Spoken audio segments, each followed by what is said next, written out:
Okay lads, I hope you're keeping well. I know I issued you some work on circle theorems recently, so what I wanted to do is give you a wee video, wee help video on circle theorems from my point of view and talk you through some of the things you need to know. First of all, you need to understand the parts of a circle. So some parts you'll be familiar with and some you maybe won't. There's a circle drawn out, right? There's the center, okay? That's a radius. A radius is a line going from the center to the edge, okay? That's a chord. A chord is a line that touches the circumference at 2 points but doesn't go through the center, okay? A tangent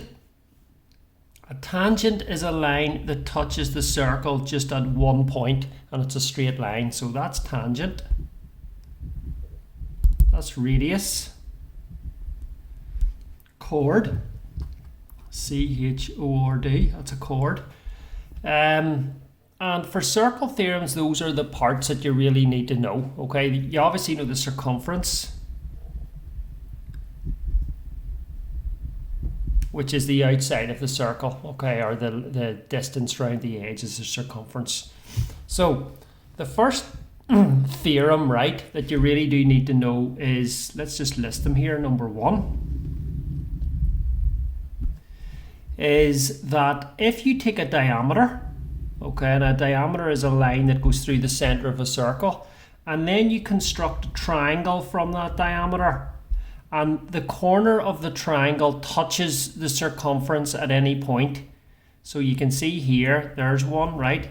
I could draw another example and show you. So there's a diameter there, okay? And I could draw a triangle there. But what you notice about the triangles here are one of the sides is the diameter and the other corner of the triangle touches the circumference. So it meets the circumference you can see down here. If you see that setup, then it's a right angle triangle. Okay, that angle is going to be 90 degrees. So that's the first thing you need to spot. If you see that setup where you've got a triangle where one of the sides is a diameter, then it's a right angle triangle. Okay, so second page, right? Second thing that you need to watch out for is if you have a circle and you have a radius and the radius meets a tangent, in other words, there's the tangent and the radius meeting, then that angle is 90 degrees. So a radius, there's radius, R-A-D-I-U-S, radius and tangent, they meet at 90 degree angle. Okay, so watch out for that. Sometimes you'll see that in some of the questions, and then you'll know that that's 90 degrees if it's a tangent and a radius meeting, right? The third thing you need to watch out for are isosceles triangles, because they usually pop up in circles, where if you have a triangle that is constructed from two radii, see the way this triangle here, and there's the center O, that line and that line are equal in distance. The reason why they're equal is because they're both a radius of the circle, so they're the same distance, right? Which means this angle and this angle are equal. I'm just going to call them X, okay? Those two angles are equal, so that's called isosceles triangle. You've met that before. It's a triangle with two sides equal and the two bottom angles equal. So watch out for that. If you see two radii, then that's going to form an isosceles triangle, which will have those two angles equal, so that can help you out, okay? Fourth thing is, I'll draw a circle, okay? And I'll draw a chord. There's a chord there, right? If you were to draw a triangle from that chord up to the top of the circumference, so if it touches there and goes back down, so you can see from this chord I've drawn a triangle. If I was to draw another triangle from the chord, see there, or another one there, okay, they're all drawn from the one chord, C-H-O-R-D, they're all drawn from the one chord there. Then the angles at the top are all equal in size. You can see I've marked them with X there. So if you have a chord and then you subtend an angle from that chord, that touches the circumference, then all those angles are equal. Okay? Now you've got to watch out for this question because it can be in disguise a wee bit. It looks like a bow tie. So I'll draw it out here where you have this set up. See, like that? Okay? So it actually looks like a bow tie, but it's contained within a circle. Well, what they've done here to confuse you is they've not drawn the chord in. So I'm going to draw it in with a dashed line. They've left it out in the diagram. So see that chord, I've drawn it in with a dashed line. That means that this angle up here and this one are equal. I'm going to call those x. They're the same size because if you had a chord there, they're equal. Now watch, if I turn the page around this way, upside down, and I draw another chord in, see there, and I go the opposite way, then this angle and this angle are also equal. I'm going to call those y. Because if you look at this chord, I can draw and subtend an angle from there that reaches the circumference. So turn the page back around again. Watch out for that. In a bow tie question, the bottom angles are equal and the top angles are equal. Okay, but it's because if you draw a chord that if you subtend from that chord two angles, they're the same. And if you were to turn it upside down and do the same, you'll get the same. Okay, you'll get two angles. So watch out for that. That you can see the bow tie question appearing quite a bit in some of the exams, and that's how you manage it, right? So next one, which I think is number 5, is called a cyclic quadrilateral. Okay, it is a 4-sided shape, which I'm going to draw out as an example, where each corner touches the circumference once. So you can see it's like a 4-sided shape contained within a circle. There's 4 vertices or corners. They all touch the circumference just once. Now the properties of a cyclic quadrilateral are that the opposite angles, see these two, which I'm going to call A and B, they add to 180 degrees. So the opposite add to 180 degrees. Also, it'll be the case for these, which we'll call C and D. So C plus D equals 180 degrees.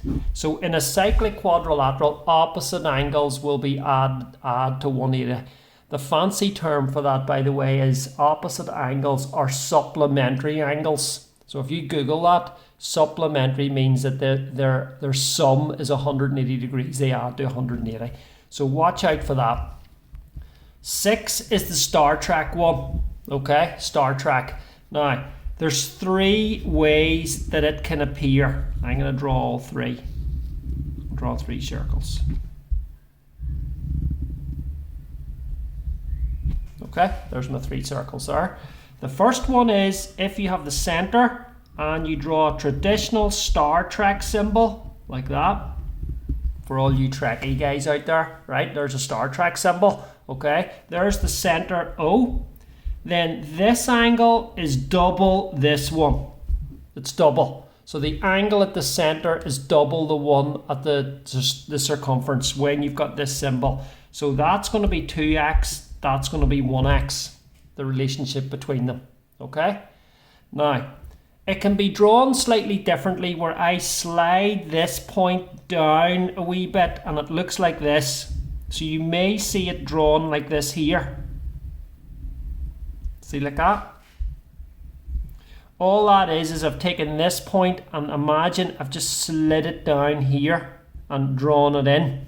Okay, like this here. Then it's the same thing where that is double that. That's 2x in there. That's 1x in there. That's double it. Okay?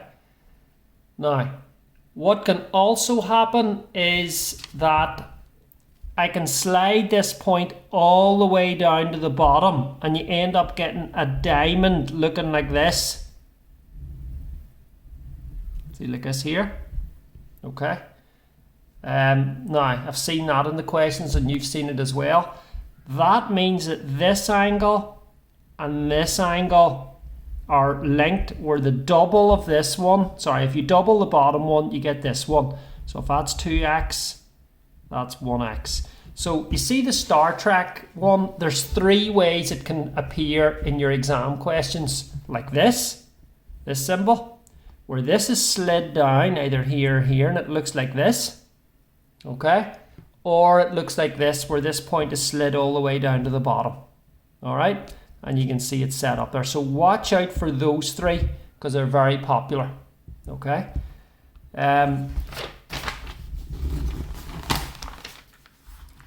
Next thing I want to talk about is the alternate segment theorem, which people get confused about, but it's actually quite easy if you think, right? You have a circle. I'm going to sketch one out there, okay? You also have a chord, which I've drawn in. There's a chord. And where the corner or the end of the chord meets the circumference, I'm going to draw a tangent. See there? There's a chord there, there's a tangent, and they meet at that point in the circumference, right? Now, if I take the chord and I draw a triangle and use the chord as a base, so there's your chord there as the base of that triangle, there's your setup, right? The angle that the chord makes with the tangent, which I'm going to mark in here, see that angle I'm colouring in, shading in there. So that's the angle that that chord makes with the tangent is equal to the angle at the top of the triangle, where that chord is the base of the triangle. So see this chord here? We're saying that's the base of the triangle, and that is tangent there. There's the angle. So this angle up here, see at the top of the triangle, that one, that is going to be equal to this. So I'm going to call that x and that x there. They match. Okay? What you can do is you can look at it from the other side, where I say this is a chord. See this line here? This is also a chord. Doesn't go through the centre, it's a wee bit left or right of the centre. So this is a chord here, and there is an angle there, okay, which I'm not going to shade in, I'm just going to leave white, between this chord and the tangent as well. Now if this was the base of the triangle, then this is the top of it here, over here. So those angles, which I'm going to call y, will also match. So you can look at it 2 ways. You can say that that angle will match that one, and that will equal that one. So the alternate segment theorem can be confusing, but it's looking at the angle between a chord and a tangent, and that angle matches the angle at the top of the triangle, if you're considering the chord to be the base of the triangle. So I'll repeat that again so you can listen to it. Here's the way it works. If you have a chord and a tangent and you look at the angle between them, then if you look at the angle at the top of the triangle where you're considering the chord to be the base of that triangle, that will match the angle between the chord and the tangent, and it's drawn in the diagram there. Okay. I don't think, yes, there's one more. Sorry, there's one more. It's about an exterior point. Okay, so draw a circle.